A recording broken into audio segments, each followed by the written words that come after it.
오늘 드리고 싶은 말씀은 치유에 대한 말씀입니다. 치유가 필요하지 않은 사람이 있을까요? 없지요. 상처 많이 받으셨어요? 치유 받으셨습니까? 받고 계십니까? 치유 받았으면 벌벌 나가야 되는데 치유 받고 계셔서 날다가 잠깐 앉았다 하시는 것 아닌가 싶습니다. 한 번 상처도 아니고 지속적으로 우리가 상처를 또 받으면서 살기에 치유는 한 번에 이루어지는 것이 아니라 지속적으로 이루어져야 하는 것 같아요. 그래서 1년에 한 번 있는 이런 치유 대피전 때 함께 오셔서 다시 1년을 살아갈 수 있는 힘을 성령하면서 얻어가시는 것이 아닌가 생각이 듭니다. 성령님께서 오늘 특별히 이 강의와 그리고 이 찬양과 미사 안에서 우리에게 큰 치유 은사를 내려주시기를 믿습니다. 무슨 얘기일까요? 아니, 말씀으로 하신 사람을 이해가 가고 몸으로 하신 사람을 이해가 가는데 엉덩이가 뭡니까? 앉아서 하는 거죠. 앉아서 상처받은 분들의 이야기를 듣고, 그래서 이런 마귀들을 쫓으려고 열심히 기도하시는 것은 좋은데 너무 마귀에 신경을 쓰면서 쫓으려 하시다 보니까 우리 자신이 노력해야 할 부분에 대해서 놓치는 경우가 많다. 자, 그래서 그렇구나. 저도 이런 말씀을 한번 나누고 싶다는 생각이 들었습니다. 조금 몇 달 전 얘기입니다. 저에게 200마리의 마귀가 들렸다고 부마를 청하는 자매님이 계셨어요.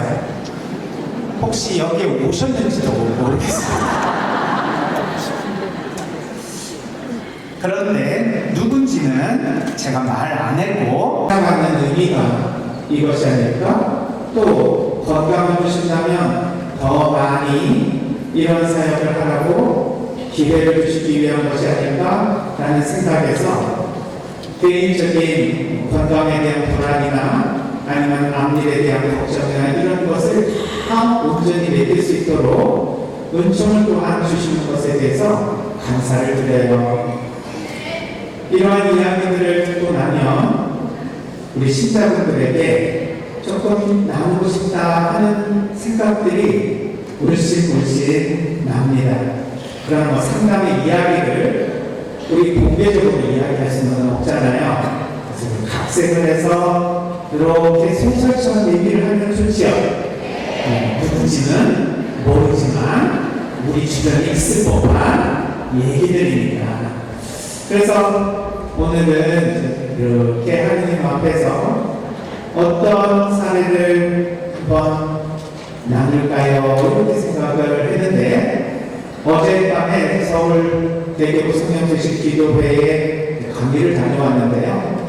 거기에 지도신 분님께서 오늘 이런 이야기를 했으면 좋겠다 하는 성령의 어떤 암시를 섞은 말씀을 주셨어요. 신부님, 저는 요즘 너무 힘듭니다 하시더라고요. 어떤 것이에요? 너무너무 우리 성령수의신의 봉사자들과 그리고 우리 식구들이 열심히 한 것까지는 좋은데 이 상처받은 이 영혼을 치유하는 데 있어서 툭하면 마귀를 이렇게 끌어들여서 마귀를 쫓으려고 하시는 것 같아서 좀 안타깝습니다 하시면서 마귀 누구가 이렇게 많은지 몰랐다 하시는 거예요. 자, 마귀가 어떠한 종류로 존재합니까? 모르세요? 네, 아시는데 말씀을 안 하시는 것 같네요. 일단 게으른 마귀 있죠?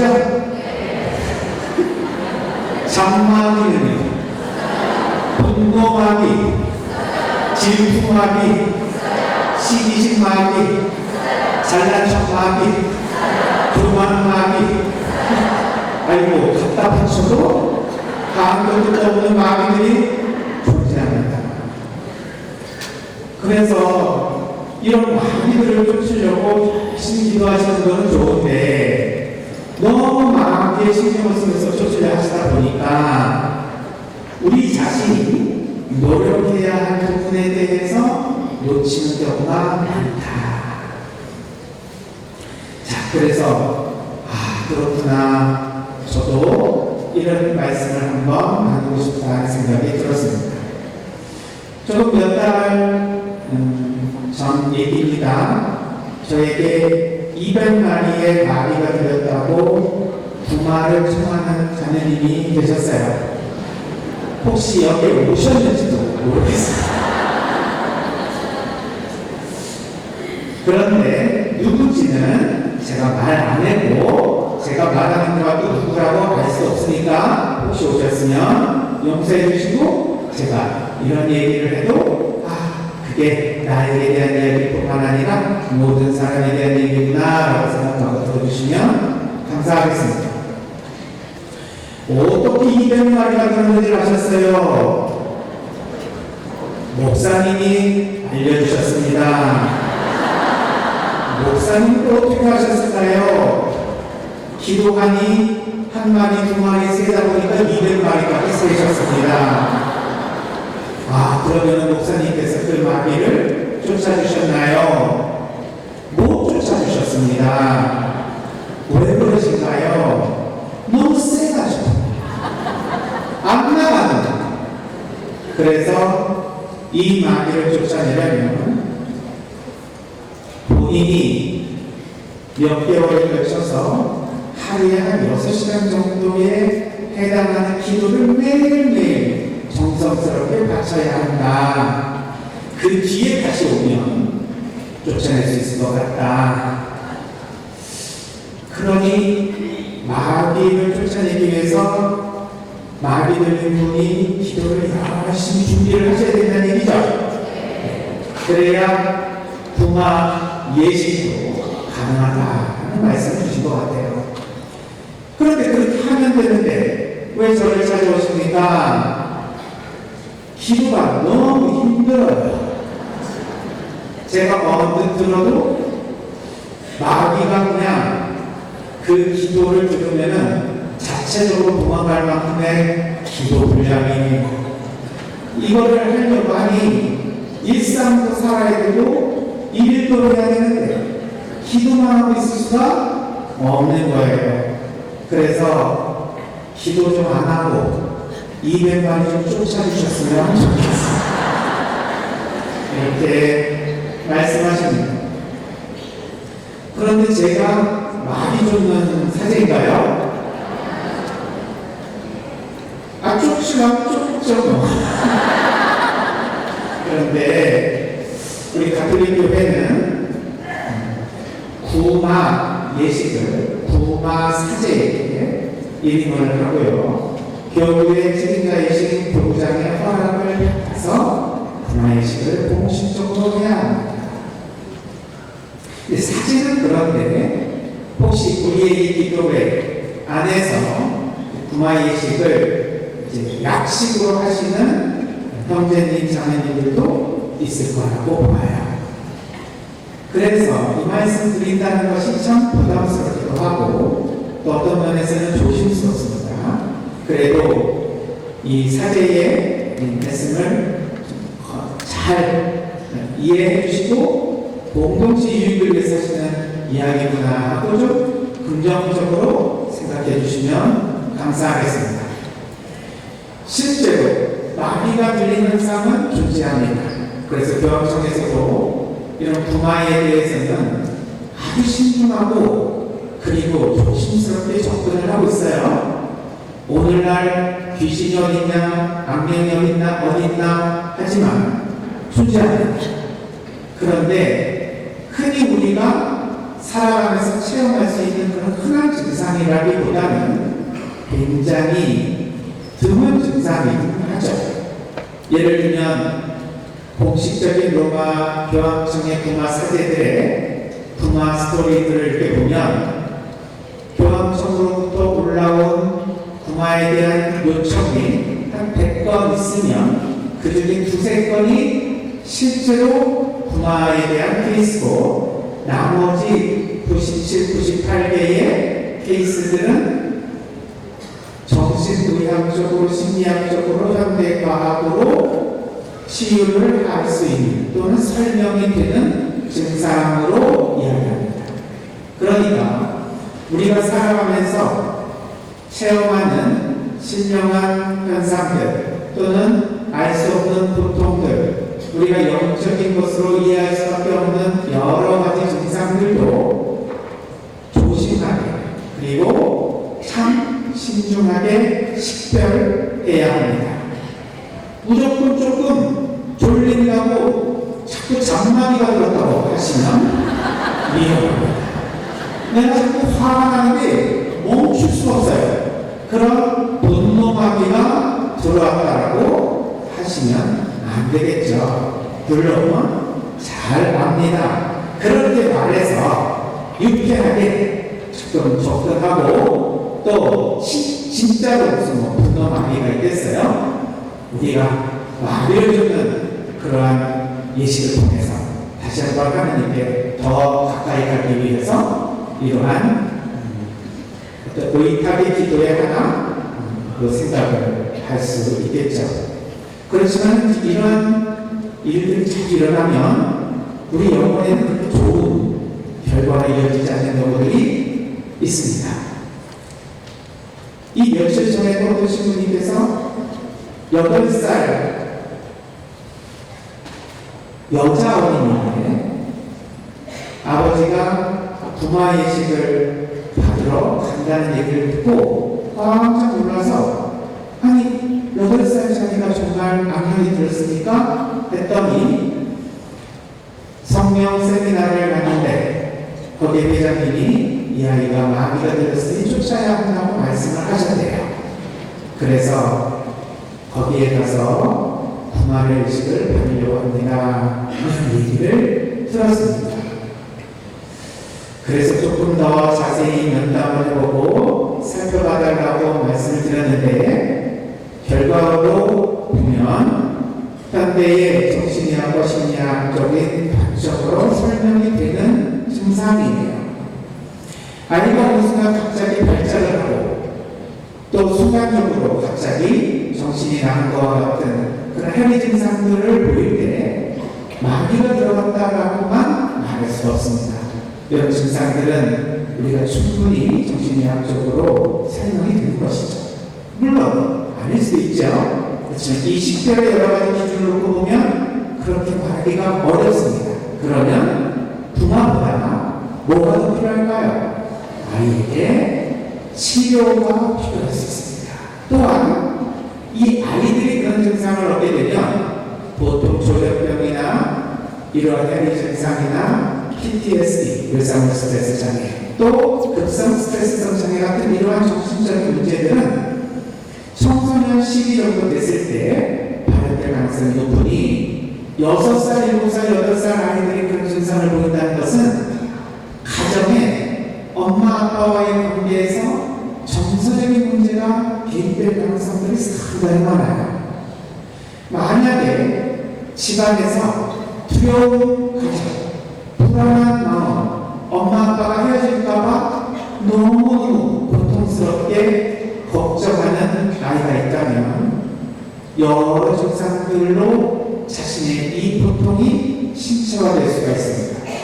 예를 들어 틱장애 같은 거, 뚜렛 장애 같은 거, 갑작스럽게 이상한 언어를 하면서 발작을 하는 증상 같은 것들은 급성 스트레스성 장애와 같이 언뜻 보면 마비를 것 같은 느낌이 오지만 아이가 그 무서운 고통을 내면에서 소화할 수 없어서 일어나는 신체화 증상으로도 연결이 되어요. 따라서 부모님들이 안정이 되고 아이에게 따뜻한 가정 환경을 다시 제공해주면 사라집니다. 그렇지만 약을 통해서 증상을 억제하려고 할 때 증상은 없어지지만 원인이 남기 때문에 또 재발이 되고 재발이 되는 현상을 우리는 항상 시험하게 되죠. 그래서 이 심리 정서적인 우리의 상태가 신체적으로 연결이 되고 이것이 영적으로도 해석이 될 수도 있다는 것을 알게 되면 우리는 어떤 현상을 식별할 때 전인적인 차원에서 골고루 균형 잡힌 판단을 해야 합니다. 전인적인 차원이라는 것은 무엇이냐면 영적인 존재예요. 또한 신체적인 존재입니다. 정신적인 존재예요. 사회적인 존재입니다. 이 모든 것을 다 같이 고려하는 거예요. 우리는 영을 갖고 있고 그리고 심리 정서를 체험하고 있습니다. 그리고 신체적인 증상을 체험해요. 사회적인 관계 안에서 이 모든 것들이 다 같이 연결이 되고 있습니다.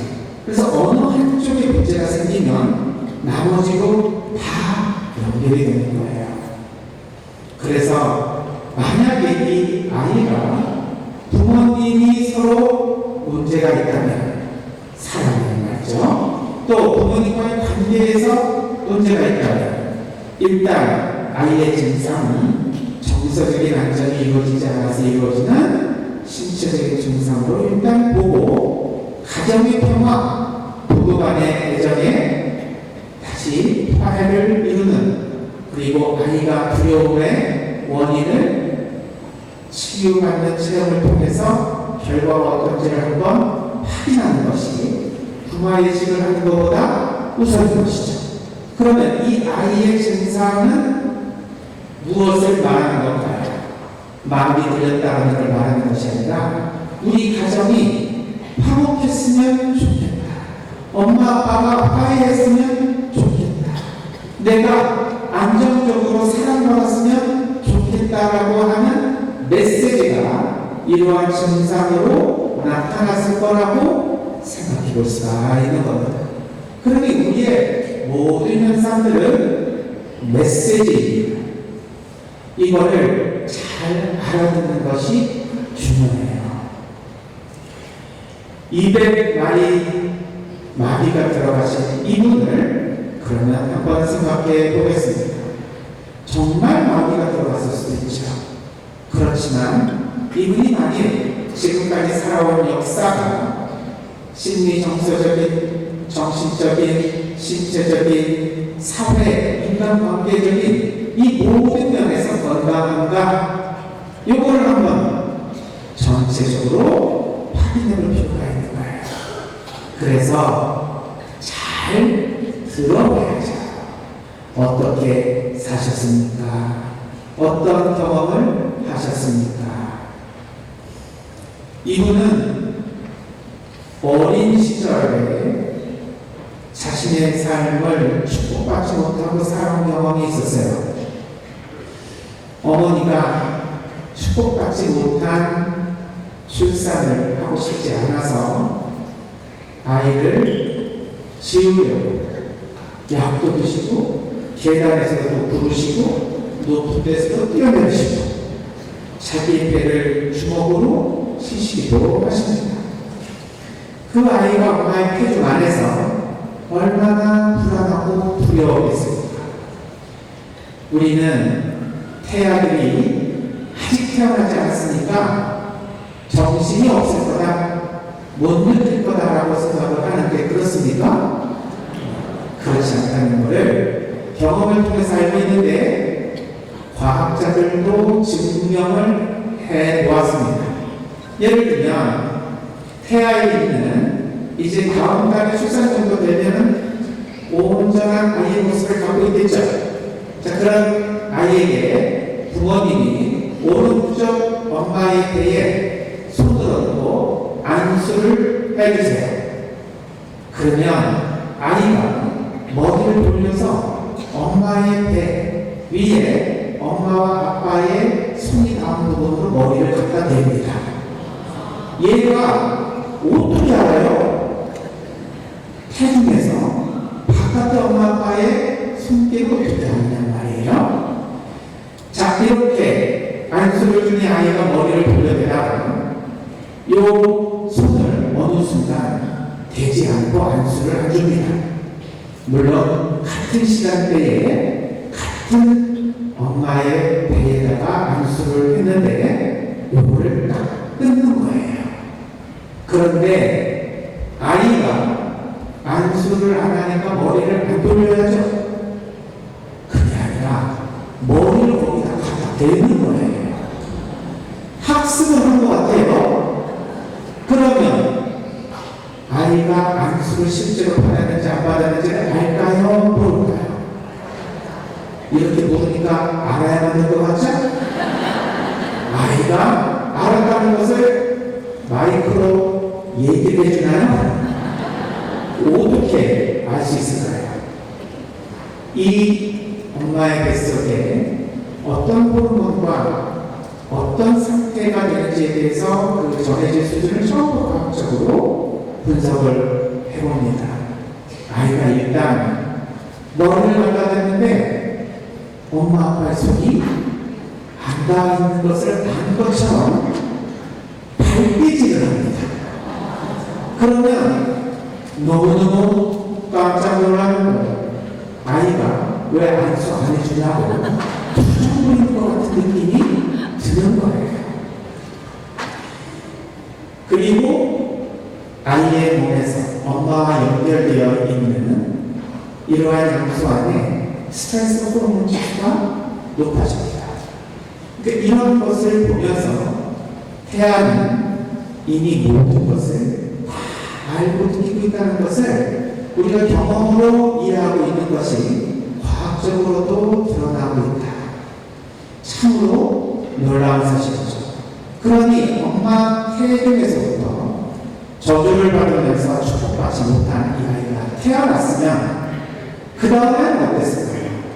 얼마나 큰 상처가 있죠. 앞으로 줄을 서서 자기를 기다리고 있는지 이 아이가 알았다면 나오고 싶었을까?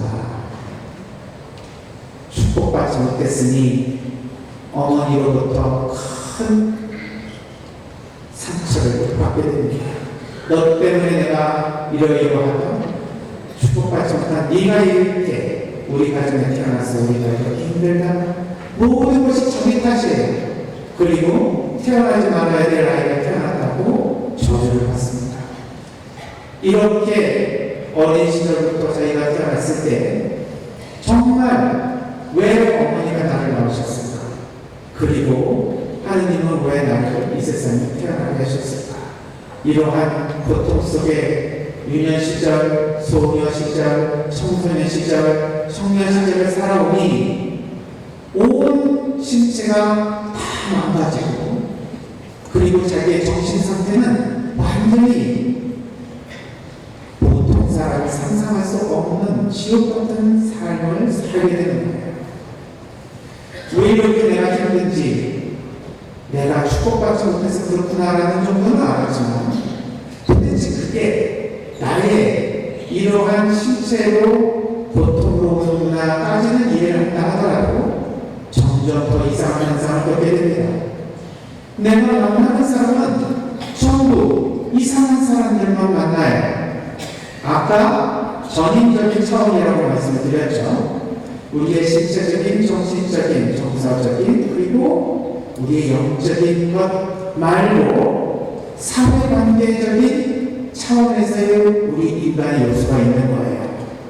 우린 내가 힘들어도 내가 만나는 누구를 통해서 하느님을 체험하고 부모에게 충분히 사랑받지 못했다 하더라도 이웃을 통해 그 사랑을 체험하며 우리가 받지 못했던 사랑을 받을 수 있기에 우리의 공동체적인 사랑은 사랑의 결핍을 채워줄 수 있는 큰 원천입니다.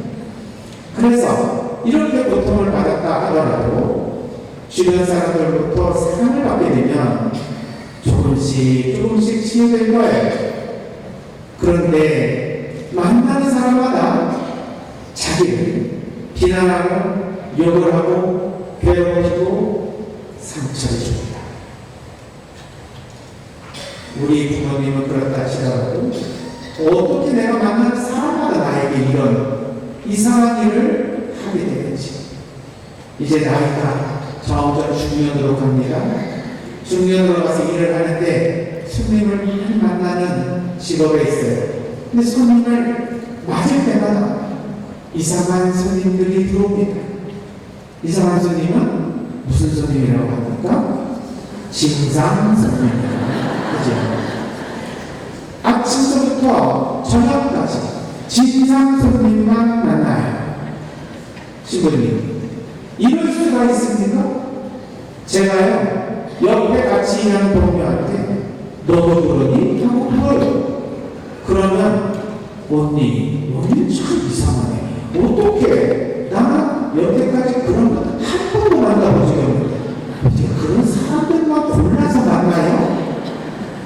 너무 이상한 거예요. 왜 나한테만 진상 손님이 올까요? 그리고 왜 저 친구한테는 그런 손님이 안 갈까요? 요건 확실한 내 안에 마비가 있다는 증거 아닐까요? 마비가 그렇게 장난치지 않고서 어떻게 이런 일이 확률적으로 일어납니까? 그러니 마비가 되는 게 확실합니다. 이렇게 말씀하세요. 그러면 어떻게 생각하세요? 진짜 마비가 들었을 수도 있겠다 라는 생각을 하시나요? 그럼 어떻게 생각하실 거예요? 이렇게 진상 손님이 매번 나에게만 오실 수 있나요? 그럼 이걸 설명할 수 있는 가설이 있으세요? 어떻게 설명하실 거예요? 사실은 진상 손님이 아닌데 자기가 진상 손님이라고 느끼는 것 아닐까 이렇게 생각하세요? 그러니까 가격이 얼마예요? 하고 물어보면 그 가격표에 얼마인지 다 들어있는데 굳이 나한테 물어봐? 이 손님 진상이네 이렇게 생각을 하면서 아니 그냥 보통의 반응도 이렇게 진상으로 해석하는 분이 아닐까 이렇게 생각하시는 분이 있는데 그렇게 생각하기에는 조금 타당하지 않은 경우예요. 예를 들면 자신에게 비난하고 욕을 하고 성을 내고 화를 내고 여기 매니저 나오라고 당신을 여기서 쫓아내겠어 라는 방식으로 불만을 토로하시는 손님들이 계속 갈등을 일으키면서 오신다 말입니다. 저는 이절 됐을 때 또 어떤 가설이 필요할까요? 전혀 안 그러는데 그런 것처럼 혹시 환영을 본 것이 아닐까? 정신적으로 조현병과 같은 착각을 하시는 것이 아닐까? 이렇게 생각하시겠는데 현실 경쟁력이 없으신 분도 아닙니다. 한 가지 생각해 볼 수 있는 가능성은 이거예요. 이분이 지금까지 살아온 삶의 과정에서 충분히 사랑과 위로, 치유를 경험하시는 분이었는가? 지속적으로 상처에 노출되신 분이었는가? 예수님 만나서 치유를 경험하셨는가? 아닌가? 이런 것들에 대한 역사가 이분을 이해하는 데 필요하다 하는 겁니다. 이런 역사를 물어보지 않고 이런 현상만 가지고 마비가 들렸다고 하시며 구만을 하시는 많은 분들이 계셨던 거예요. 그런데 못 쫓아내신 거지. 그러면 그분들이 능력이 없어서 못 쫓아나간 걸까요? 마비가 세서 안 나가는 걸까요? 아니면 마비될 것이 아닐까요? 우리가 검증을 해봐야 합니다. 그래서 이분은 과거의 역사가 이렇게 큰 상처 속에 있다. 그러면 이제 내 안에 사람들과의 관계는 좋게 이어질까요? 그렇게 어렵죠. 그리고 사람들을 볼 때 긍정적인 마음과 그리고 하나님의 똑같은 형제자매로서 그분들에게 나를 온전히 신뢰하도록 하고 나도 그분들을 신뢰하는 그러한 친밀함과 인격적인 관계를 맺을 수 있을까? 어렵습니다. 자, 그렇다면 이렇게 볼 수 있지 않을까요? 이분은 누구를 만나도 그분 마음 안에 화를 일으키는 스위치를 켜는 재주가 있으시다. 어떤 사람도 이분을 만나면 화가 난다. 그래서 신상짓을 한다. 사실 제가 2시간을 들었는데 속에서 짜증이 올라옵니다. 아니 속기를 하고 너무너무 막 속에서 와통이 터져 올라오는 거예요. 뭔 얘기를 좀 들으려고 하면 제 입을 막고 당신 하시고 싶은 얘기가 너무 많은 거고 조금 이런 게 아닌가 하고 얘기를 해도 신부님이 몰라서 그렇지 아무 짓 하지 말라고 그러시고 무슨 말을 못하겠는 거예요. 그러니 이렇게 좋은 말 가지고 들으려고 해도 바깥에 올라오는데 어떤 분이 이분하고 만나면 너 그런 마음으로 대해주겠나 이런 생각에 이르게 되었습니다. 자, 잠깐 옆으로 세서 요 질문을 던져볼게요. 불은 성령의 불인데 이 불은 세상에 존재합니까?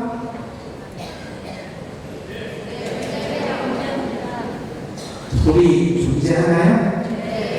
어디에 존재하나요? 마음 안에 있대요. 속이 시커멓게 타셨을 것 같습니다.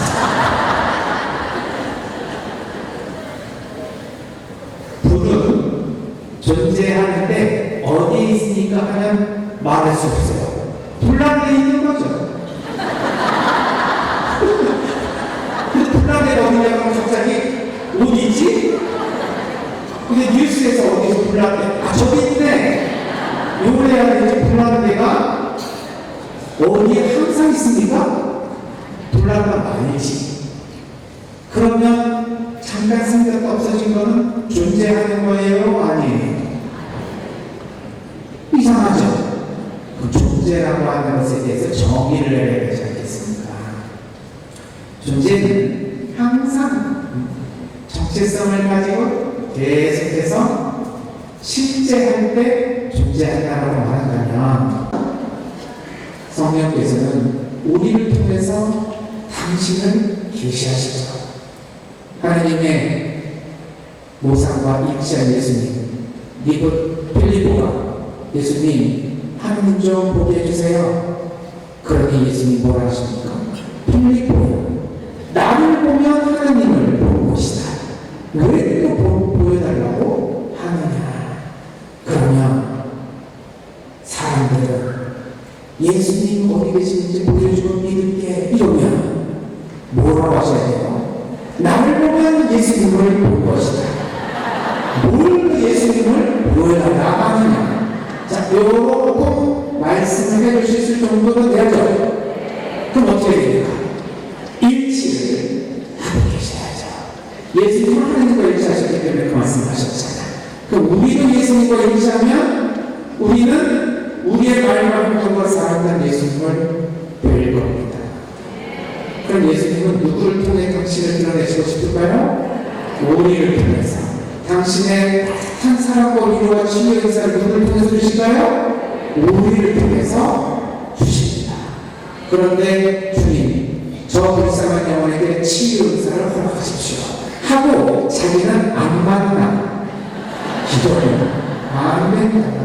요즘 유튜브들 많이 보시는데, 아니 어르신분들 주로 모든 유튜브 보세요 했더니 인간관계 잘하는 유튜브 많이 보신대요. 요즘에 인간관계 잘하는 것 중에 뭐가 잘 나갑니까 했더니 손절하는 방법 이런 거, 마음 맞지 않는 인간 정리하는 방법 이런 거, 나이 들수록 내 핸드폰에 쓸데없는 사람 지워라 이런 얘기만 계속 보시면서 정리정돈을 하시려고 하는데, 그렇게 우리가 살아가는 게 아니라 우리가 하나님의 따뜻한 손과 발이 되어 그들에게 위로를 전해주는 치유의 제자들이 될 때 성령의 치유는 우리 모든 사람들에게 금방 쫙 퍼져나가 이 세상이 치유되지 않을까요?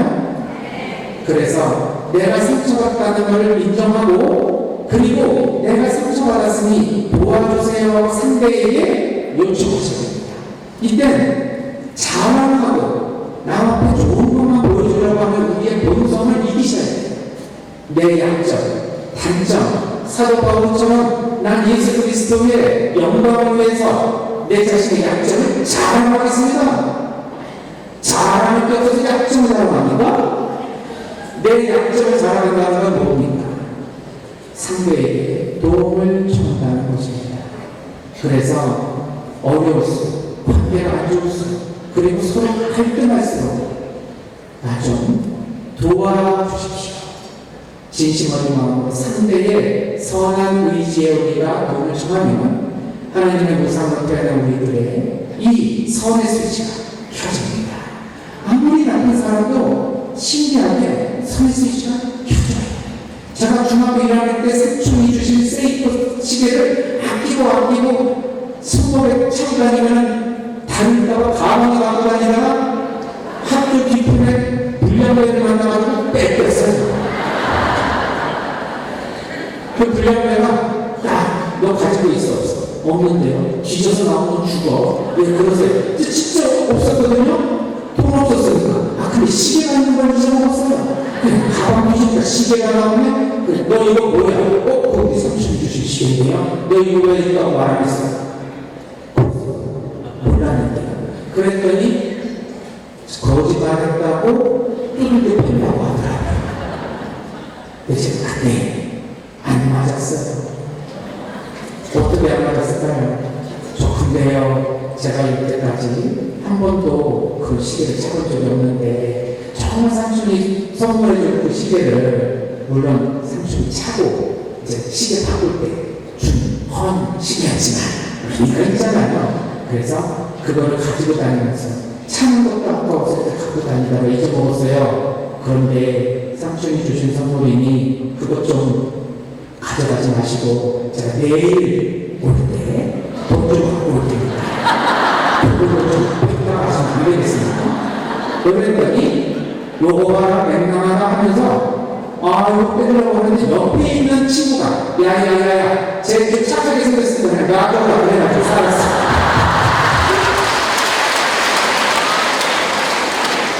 아니 그때 좀 느낀 것 같아요. 저런 싸가지 없는 것들 마음속에는 그래도 다른 마음도 있구나. 그래서 그런지 이렇게 항상 웃고 무섭게 보여도 무섭지가 않아요.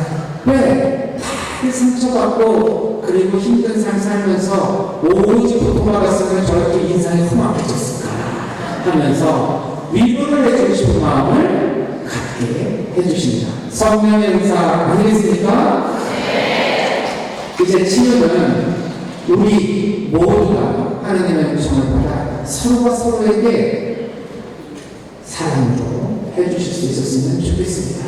이분 주변에 이분 이렇게까지 힘들어서 200마리 마귀를 쫓아내려고 노력하신 가운데서도 정말 인격적으로 존중해 주시면서 조금 감싸 안아주시고 위로해 주시는 체험을 했다면 점점 마귀가 198마리도 줄어들지 않겠어요? 네, 그래서 한 두세 마리 이렇게 남았을 때 신부님 제가 쫓아내겠습니다 하고 말할 쓰시겠죠. 그러면 우리 모두가 이분의 마음에 그 촉촉히 쌓여있는 한을 풀어주시는 하나님의 살아있는 성령의 사도가 되셨기 때문이라고 믿습니다. 치유받으시고 치유해주는 성령 충만한 우리 식구들 되었으면 좋겠습니다. 들어주셔서 감사합니다.